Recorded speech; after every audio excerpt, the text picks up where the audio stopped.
Hi, welcome to the F1 Time Portal, a Formula One history podcast started by two Formula One gurus. I'm your host, Rosa. And I'm your Love Her Madly host, Luigi. And today we're taking you back to the third part of the 1971 season. So let's go. Love Her Madly. I like that song too. That's another Doors song. Another Doors, yes. Yeah. And Love Her Madly is a special song for the March 711, the teapot. Yeah. Do they refer to Formula One cars as she?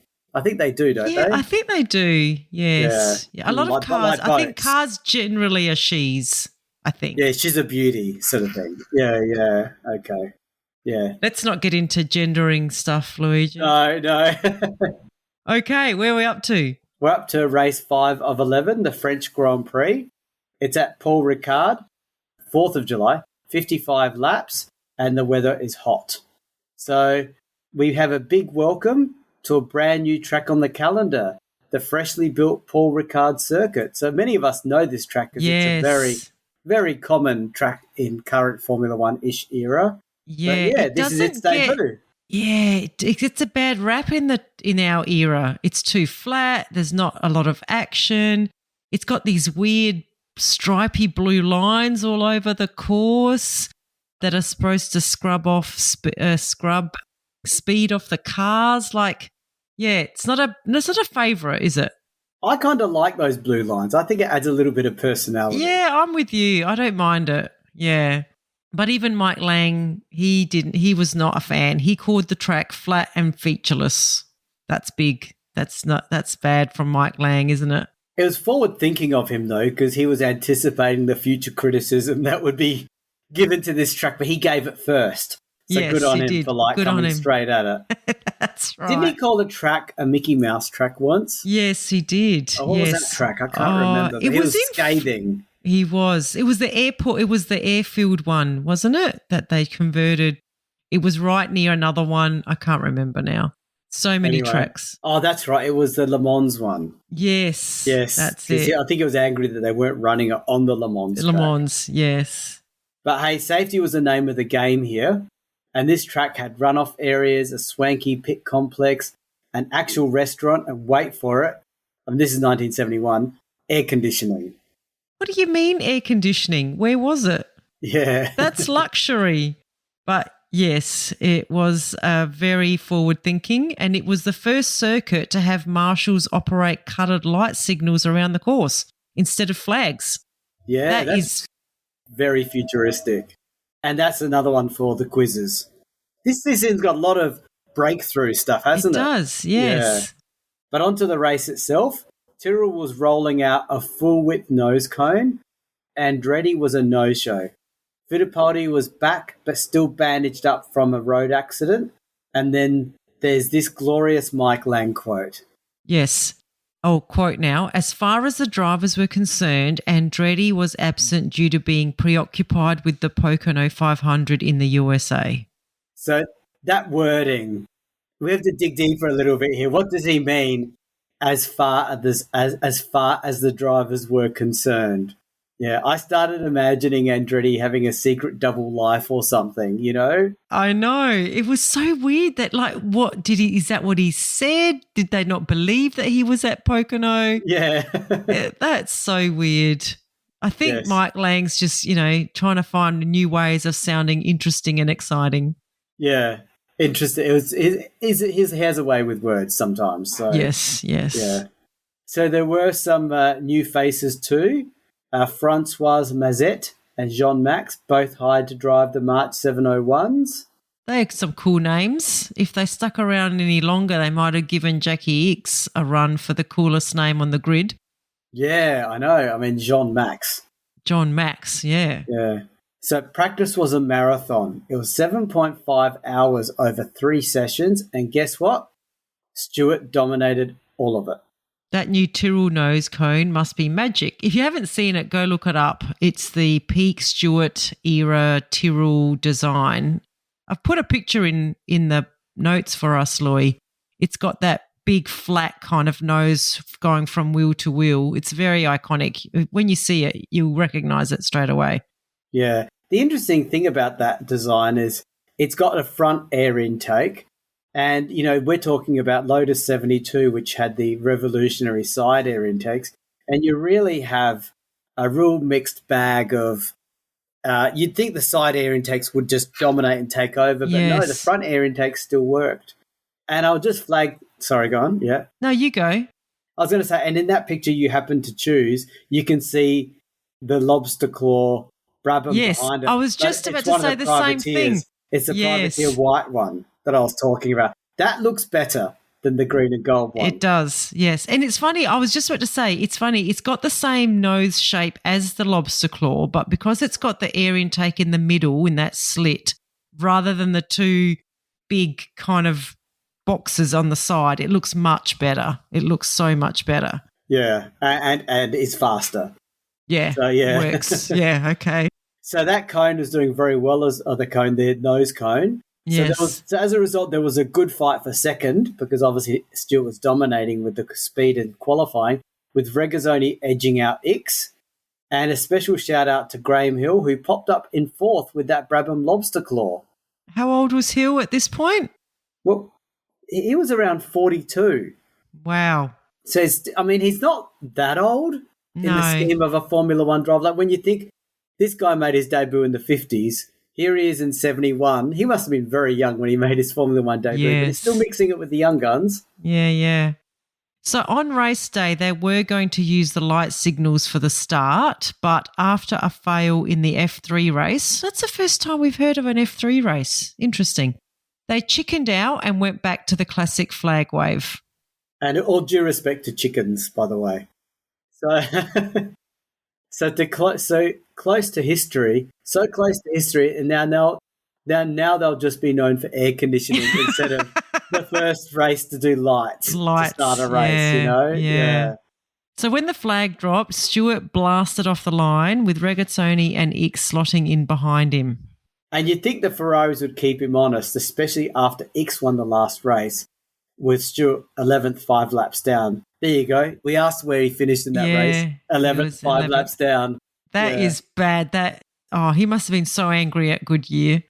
But no, Ix's engine went soft. And by the end of lap 1, he was down in 8th.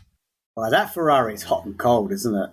So meanwhile, Stewart was already 2 seconds ahead, and that Tyrrell was pretty much untouchable on the straights. So by lap 8, his lead had grown to 10 seconds over Regazzoni. Rodriguez in the BRM was back in third, a full 16 seconds off. Already after 8 laps. It's giving processional race vibes. This is what this racetrack is known for, isn't it? Yes, that's and right. And it's not the debut Paul Ricard really wanted. No. Savert, which was Stewart's teammate, started 7th but climbed to 4th. He got past the two Matras, while Belchoise was struggling to stay in the points, much to the dismay of the French crowd. Yeah. And by lap 20, Stewart now had a 16-second lead, nearly a second a lap. And then, bam, Regazzoni hits oil drop by Peterson, slides into the guardrail, and is out. Oh, man. Hill spun on the same patch, blew a tyre, and also retired. Yes, the Italian fans are gutted because of Regazzoni. No more. Is there any Ferraris left? I don't know. I'm not sure. We haven't mentioned Ix. We haven't mentioned Ix. Yeah. We know that Andretti's supposedly at Pocono. Yeah. Maybe Ix is the one tracking him and trying to keep an eye on him because they're in the same team, you know. Now, if we don't mention him, it means he's not playing a part in the race or not an obvious part. We'll see. Yeah. So, and it wasn't just them that had these retirements. Rodriguez himself in the BRM coasted to a halt shortly after. So this was a Mexican heartbreak for them too. All the Latin languages are taking losses today. So that bumped Savert in the Tyrrell up to second. Now here's a French driver in a French Grand Prix. There you go. And finally, it's something the locals can cheer about. But the real battle was for third, Siffert in the BRM versus Fittipaldi in the Lotus, and further back, Eamon was scrapping with a pack of midfielders. Yeah. It took until lap 48 out of 55, remember this 55-lap race, for Fittipaldi to finally pass Siffert to take third. So that sounds like it was a bit of a battle. Yeah, yeah. And yeah, Fittipaldi, we know he's a talent. He's an up-and-coming youngster. So Sievert's engine started acting up near the end. The crowd held their breath, but he held on to make it a 1-2 for Tyrrell. Stewart dominant in first and Sievert second. Yeah, and let's not forget that Tyrrell is blue, like the French colours, and it's got Elf all over it, which is a French brand. So they would have seen it as France winning, I'm imagining. So Fittipaldi took third, Siffert fourth, Eamon fifth, and the final battle was Whistle and Beltwells, and they were battling, and they finished sixth and seventh, separated by just under a second. Well, that was a strong finish. It was a flat start, but there was a lot happening there. So, yeah, and a French home hero on the podium. Yep, and air conditioning. Let's not forget. Let's not forget the air conditioning. So, to the Drivers' Championship, Jackie Stewart's on 33. Yeah, I don't know what happened to Ix in that race. He was nowhere. Yeah. I might look it up while you look at this. Something must have happened. Jackie Ix is still on 19. And then, Andretti's still on 9. On the constructor side, we've got Tyrrell now in the lead on 33, Ferrari second on 28, and BRM third on 12. This is a good season for BRM. Yeah, they're sort of like best of the rest. Yeah. And I just looked up. Ix did qualify okay. He was qualifying third behind his Ferrari teammate. Oh, wow. But he was out on lap 5. Which is probably why we didn't talk about him. We didn't talk about him. Yeah, he didn't really participate. No. But he was on the front row. Yeah. Give him that. Okay, so next race. Race 6, the British Grand Prix. This is race 6 of 11 at Silverstone, July 17, 68 laps, and the weather was warm and sunny. So this race was held just 1 week after the French Grand Prix. And sadly, we start today's episode with some heartbreaking news. Mexican driver Pedro Rodriguez tragically passed away in a crash during a sports car race in Germany. He was only 31 years old. Yeah. He competed in 55 F1 races between 63 and 71, so a long career. And he took 2 wins, and the last was not that long ago. It was the 1970 Belgian Grand Prix. Yeah, and he also won Le Mans in 1968. So he was a seriously talented and versatile driver. Yeah. He was the older brother of Ricardo Rodriguez, yes, who also died in a racing accident back in 1961. And the name, the Rodriguez brothers, is etched into motorsport history. Isn't the track in Mexico named after? Well, one of the tracks I think that they used to use was named after one of them, but I can't remember. I think the Mexican track is the Rodriguez track. I don't know if it's called.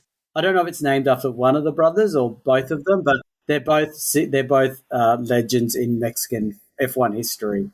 So, interesting fact: a 2016 academic paper using mathematical modelling to rank drivers ranked Pedro as the 24th best F1 driver of all time.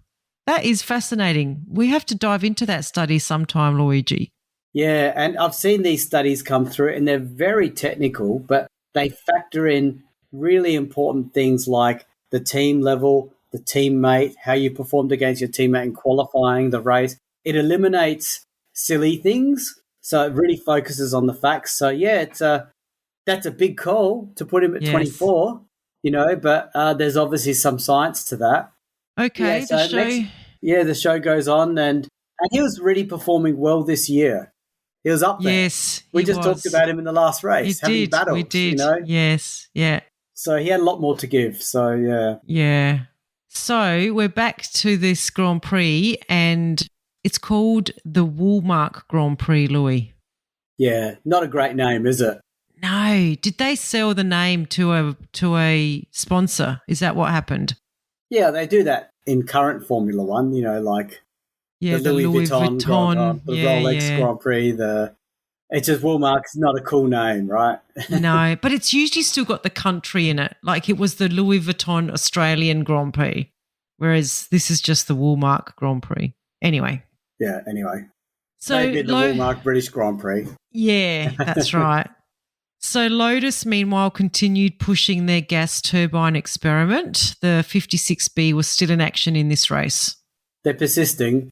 So, yeah, in the first practice session, Stewart was instantly on the pace and he was narrowly ahead of Fittipaldi. Meanwhile, Ferrari, they were still battling that old enemy, tyre vibration. Oh, again with the vibrations. But they were also testing new engine air intakes and tinkering with their front wing aero. Didn't Ferrari once say aeros for teams that couldn't build powerful engines? Yes, that was Enzo. I guess the engine isn't that powerful these days. Yeah. So anyway, Regazzoni finally got a handle on the vibrations and threw down a 1 minute 18.1. Stewart matched it. Stiffett in the BRM was just 0.1 behind, and Fittipaldi clocked in a time that was 0.2 behind. And then there's a bit of a gap to Peterson next. Wow, that's just 0.2 of a second covering the top four and all in different cars. That's pretty exciting. Yeah, and I think that's one of the signatures of the 70s. And I know as we go forward, we see a lot of different makes in those positions, and it makes for really exciting driving. What about their teammates, though? How'd they stack up? Yeah, it's a good point, isn't it? Because the top 5 cars, the top 5 were from 5 different teams, which shows the teammates were like not that great, was it? Yeah, okay. Yeah. So in summary, that X was first. Regazzoni was first, X was 6th, 1.4 seconds slower. Stewart was second. Severt was 10th, 1.7 seconds slower. Siffert was third. Ganley was 11th, 1.8 seconds back. Fittipaldi was 4th. Charlton was 13th. And Peterson was 5th, and Pescarolo was 17th. Wow. We know that they are dominating their teammates. They're not the interesting though. They all sort of make sense except for Regazzoni and X. I would have expected X to be ahead of Regazzoni. Yeah, but no. I mean, Regazzoni is a pretty good driver. I know the perception we have. Yes. Is that because of the cool name? I'm not sure. I don't know. Well, X is more experienced, isn't he? That's right. Anyway. Oh, yeah. I think they made their debuts at a similar time, actually. I wonder what their age difference is. I can't remember. Yeah, which I don't know. Actually. Yeah. So anyway, yeah, definite domination by those teammates, isn't it? Yes. So come race day, at race start, Regazzoni, I think Mike Lang called it half jumped the start. What? What is half jumping? Either you jump it or you don't jump it. Yeah, well, whatever it was, it caused confusion at the back because Oliver's McLaren ran into Hill's Brabham and both were out immediately. Oh, yeah, wow. Well, Mike Lang wrote that collecting a £50 fine in the process. Was that for Oliver? It must have been because Oliver ran into Hill. And what's that in today's money? Yeah, well, that's £800 in 2024 money. Wow, that's like nothing. F1 has definitely blown way past that inflation curve. I know. We've said this a few times. F1 inflation is explosive. Yeah, so poor Oliver had to face that fine. And look, they did a fine back in those days too. It's interesting. So, yeah.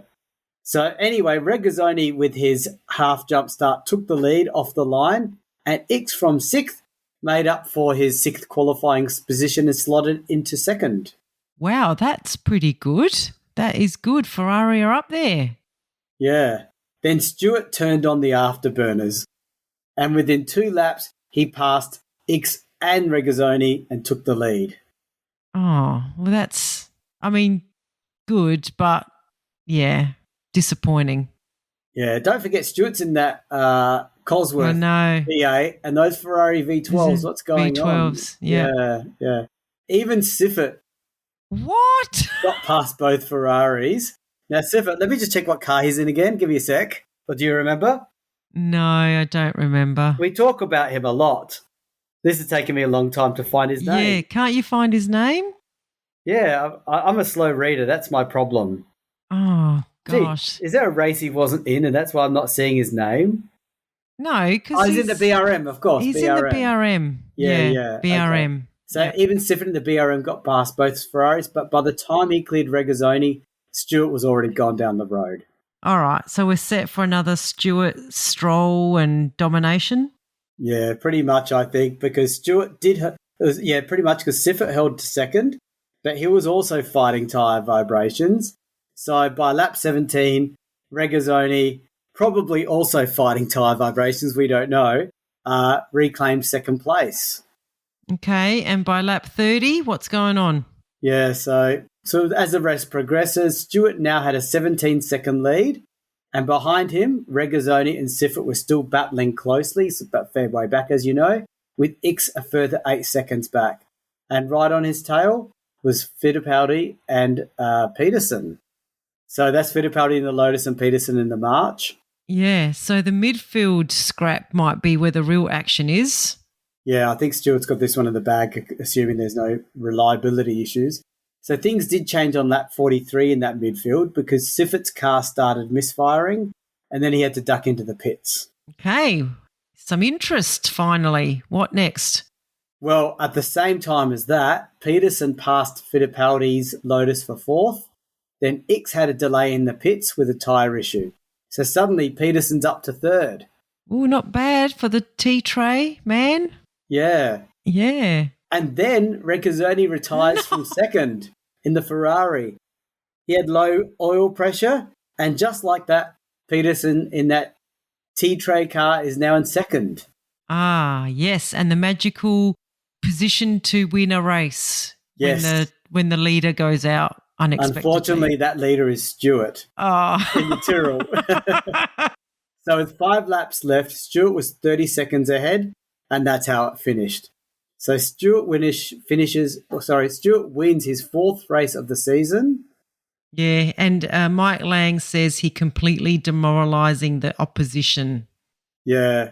Peterson came home second, Fittipaldi came third, and those were the only ones on the same lap as Stewart. Well, another dominant drive by Stewart, but hats off to Peterson. That was a big result for March. That's good. And he steams up the championship standings. He's now third on 15. Jackie Ickx is on 19, not having done anything in that race. And Jackie Stewart has extended his lead to 42. Oh, yeah, that's huge. Yeah, that's huge. So, and in the constructors, Tyrrell is on 42, Ferrari's on 28, and March is on 15. Yeah, and I was going to mention that Stewart, I think when Mike Lang said the words completely demoralising the opposition, like when you see Stewart on 42 and Ickx on 19 and Peterson on 15, the battle for second, third, fourth is pretty close. They're having a good battle. Stewart's in a different league. Yes. And it's like we're barely noticing him because we're barely talking about him because he goes in the lead, he just dominates and wins. So yes. And there's no one single person that's able to consistently be up there with him. Ferrari looked like they had the potential, but they're slipping. They're slipping away. All right. Okay. Next race 11, race 7 of 11. We're up to the German Grand Prix. This is at the Nürburgring, the famous track. This is on the 1st of August, 12 laps. And yes, 12 laps being their long laps. Yes. Remember, they're 20-something kilometres each or something. And the weather was warm and dry. So we're back at Nürburgring, 22.8 kilometres, I'll be corrected. Yes, it's a monster track. So yes, they went to Hockenheim last year for safety reasons, and we returned to the ring with some serious upgrades. There were white flat runoffs, there were guardrails, catch fencing, and fresh tarmac. Yeah, that's a lot of work for a track this big, 22 kilometres. It's like upgrading a small town. Yes. Sadly, though, Bertois was still sidelined. His racing licence withheld again after the Giunti incident, so Matro were running solo with Amon. I'm surprised they didn't put another driver in. Yeah, interesting. Just take his space, yeah. Also worth noting is a very familiar name to modern F1 fans, and a particular driver made his debut here, none other than Mr. Helmut Marko. So he practiced in a McLaren Ford, but he didn't set a time. Wow. Yeah. He'll officially make his F1 race debut next round in Austria, but we had to mention that name. But Red Bull fans, keep listening to how he did. And I just want to know if there was a Helmut Marko of the time that was giving him a hard time. Yeah. Because that's his job now. His job in in his job since at Red Bull is to give drivers a hard time. They can call it mentoring, but it's let's like the call it like opposite it is. Character building or something. It's like less. It's the opposite of mentoring. Yeah. So to practice, day one, Stewart was flying. He's on it again. He clocked a time of 7 minutes 21.9, and the only other driver that did a time under 7 minutes 30 was Siffert in the BRM. Wow. But here's the weird thing. Mike Lang called Siffert's 7 minute 22.4 a rather doubtful lap. Yeah. What did he mean by that? I know. Did he think Siffert was cutting corners? I mean, it's a 22.8 kilometre lap. I mean, maybe there's shortcuts in there that we don't know about. Remember there was that driver that how many years ago was it? The driver that cheated? Oh, yes, cheated. The American dude. He had a corner. Yes, the American guy. He admitted later that he did it after the race. Yes, that's right. Yes. Anyway. I'm not sure that Lang would have gone there if Siffert was British. I'm just saying. Oh, yeah, for sure. He would not have gone there. He'd have just had an amazing time. Amazing time. British one too. Yeah. Yeah, so Stewart didn't need any controversy because in the afternoon he laid down a time of 7 minutes 19, so even 2 seconds faster, he secured pole easily.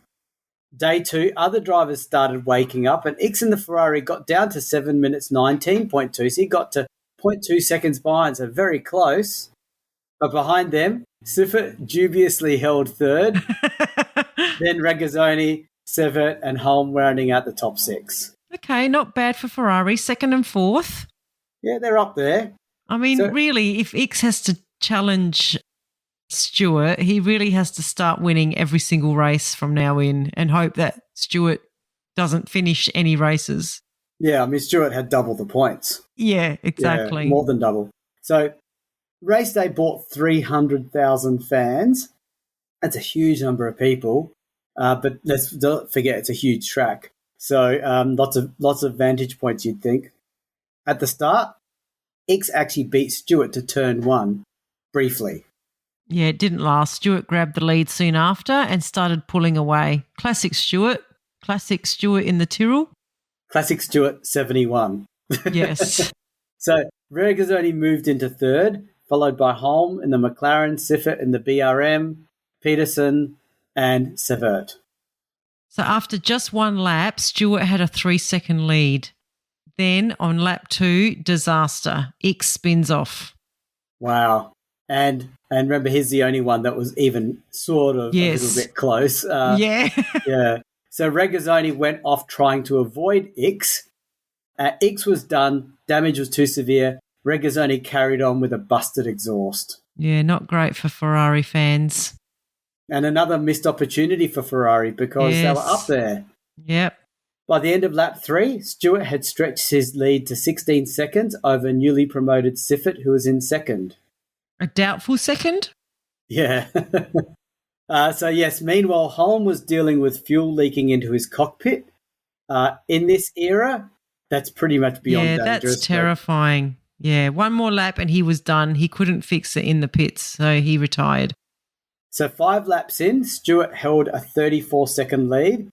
Siffert's car started misfiring, and Regazzoni, with his damaged exhaust and all, he actually managed to reclaim second. Did Siffert just tap the wrong pedal again? Oh, who knows? Poor Siffert, though. And Regazzoni, he's also got his own demons he's battling with too. So Siffert, the young Frenchman in the other Tyrrell, was on the move. And by lap 7, being a healthy car, he passed Regazzoni and made it a Tyrrell 1-2. Yeah, well, as you say, Regazzoni's car had a broken exhaust, so it wasn't really firing properly. There was a big wave of retirements that happened around this time, and mostly amongst the midfielders with various mechanical gremlins. So Siffert's holding second, but Regazzoni's not giving him an inch. Good to hear. Yeah. So Siffert responds with an absolute flyer, 7 minutes 20.1, which would have been good enough to put him as third on the grid. Remember, pole was like 7 minutes 19. So that would have been that's a blistering lap. Yep. He held second, 7 clear of Regazzoni, 7 seconds clear of Regazzoni by the flag. I'm tripping up here. You are. Yeah, so that was a good result by Sevet to take second. Yeah, Stewart, he was already sipping the champagne, Louis. He'd finished 30 seconds earlier. And I'll make a bet he was cruising. He was probably lifting and, why risk it? Andretti came home fourth, a full 2 minutes behind Stewart. Get out. That's not a gap. That's like a chasm. Yeah, that's huge. Aussie driver Tim Schenken bagged 6th place, finally scoring his first F1 point. Okay, he qualified 9th, so that was a solid effort there by him. So Stewart wins again. Again, I'll call it a 71 win. Sevet impresses in second. And Regazzoni claws back a podium despite the odds and the challenges he faced with that car.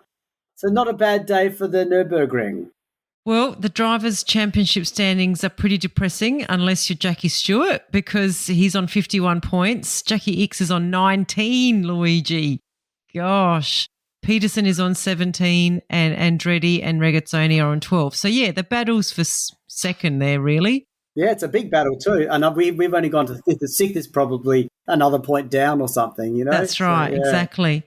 In the constructors, Tyrrell has sort of jumped clear now. There was a little bit of a battle between Tyrrell and Ferrari, but now Tyrrell's on 51, Ferrari's on 32, and March is on 17 with Lotus on 13. Okay. And the interesting thing is, in those days with the constructors, it's only the points of the top-ranked driver of the race. Yes. So you can see Stewart's got 51 points and Tyrrell's got 51 points. So Paul Ricard must feel like he's adding no value. But he's got points, right? He's got 2 second places, so he's up there. But the funny thing is you can see the Ferrari difference. Yes. Ferrari's got 19 and 12, Jackie and their total is 32. So they're taking turns contributing. That's right, yes. But no one's taking it, if you know what I mean. That's right. All right, well, we might leave it there again and we'll come back for maybe the last part, Louis? I don't know. I think so. Yeah, I think we can do the last. Yeah.